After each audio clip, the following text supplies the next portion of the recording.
Hi, preschool friends. Miss Lindsay here again. Today we're going to read a book together. The book is Corduroy. And while we're reading, I want you to be thinking and making a connection to a time you lost something. Because in the story, Corduroy, you can see here, Corduroy loses his button to his overalls. And it's a big problem in the story.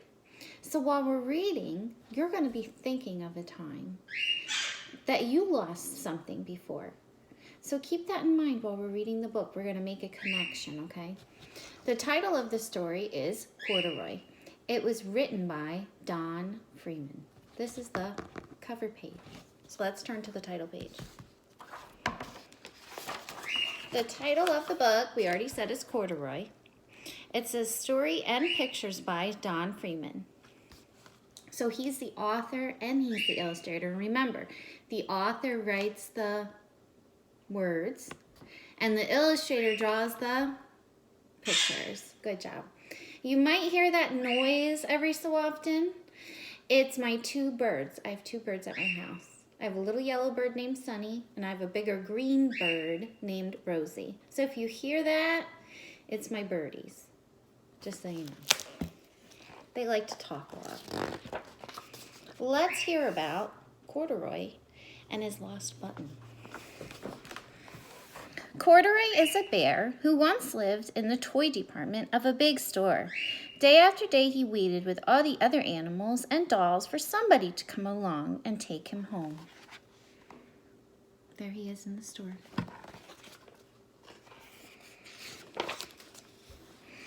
The store was always filled with shoppers buying all sorts of things.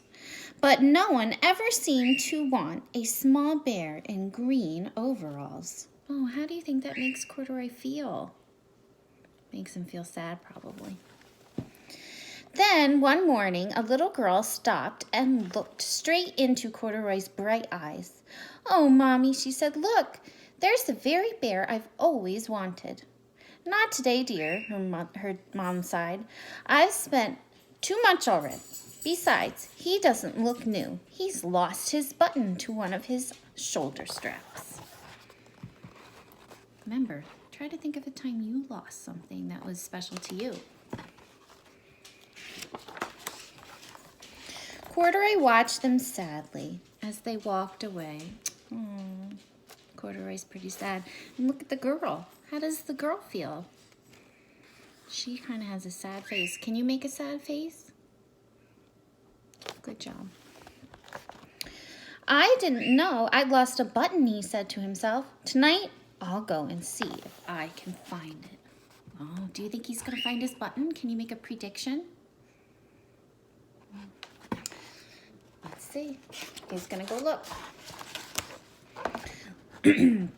Later that evening, when all the shoppers had gone and the doors were shut and locked, Corduroy climbed carefully down from his shelf and began searching everywhere on the floor for his lost button. There's him climbing down. And he's looking all over the floor to see if he can find his lost button.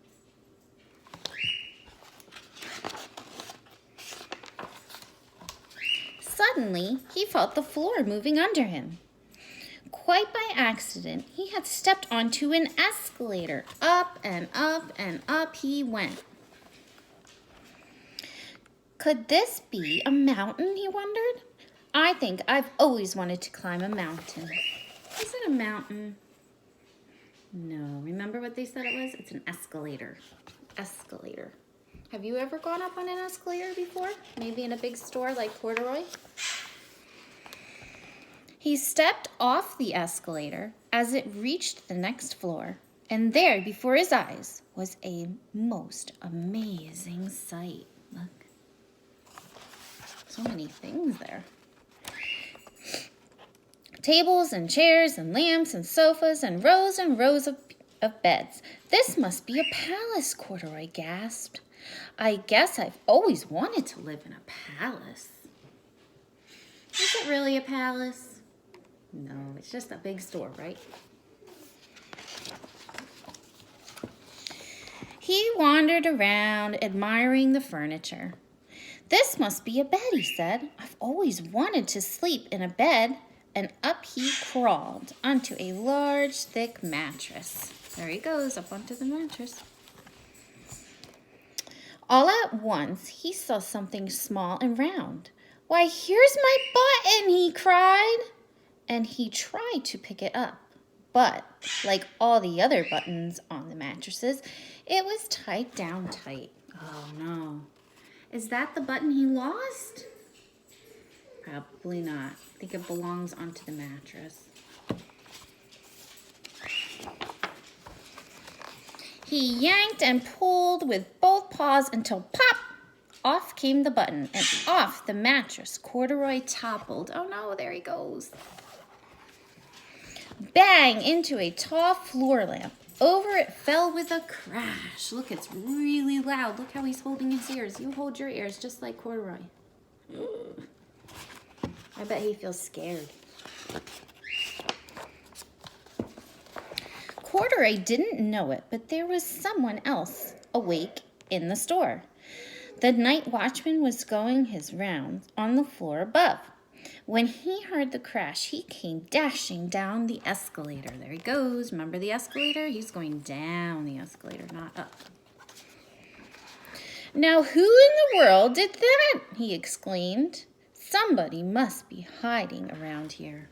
Do you think he's going to find Corduroy? He might. He flashed his light under and over sofas and beds until he came to the biggest bed of all. And there he saw two fuzzy brown ears sticking up from under the covers. Look, there are the ears. Hello, he said. How did you get upstairs? Think he's going to take Corduroy back to the store?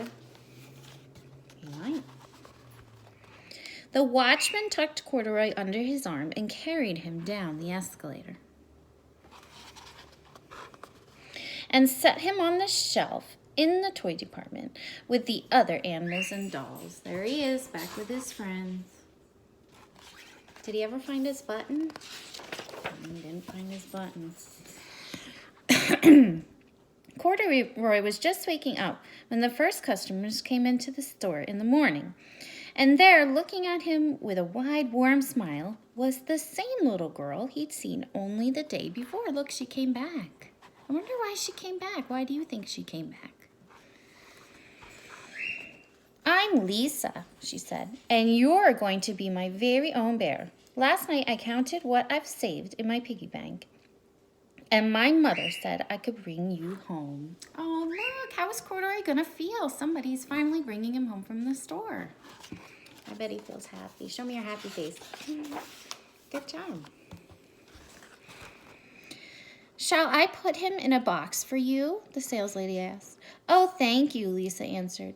And she carried Corduroy home in her arms. So she didn't want a box. She just wanted to carry him. She ran all the way up 4 flights of stairs into her family's apartment and straight into her own room. There she goes, taking Corduroy home. She's so happy. Corduroy blinked. There was a chair and a chest of drawers, and alongside a girl-sized bed stood a little bed, just the right size for him. The room was small, nothing like that enormous palace in the department store. This must be home, he said. I know, I've always wanted a home. Lisa sat down with Corduroy on her lap and began to sew a button on his overalls. I like you the way you are, she said, but you'll be more comfortable with your shoulder strap fastened. So did Corduroy get his button? He did get his button. He got it from Lisa, right? She sewed it on. You must be a friend, said Corduroy. I've always wanted a friend. Me too, said Lisa, and gave him a big hug. That's the end. Remember, take time to think about, was there a time you lost something and you couldn't find it? And make sure you tell either your brother, your sister, your mom, or dad. that you read Corduroy and tell them about a time you lost something, just like he did. Thank you so much for reading with me during this Storylab activity. I'll be back to do more fun things with you later on. All right, bye everybody. Have fun today. Bye.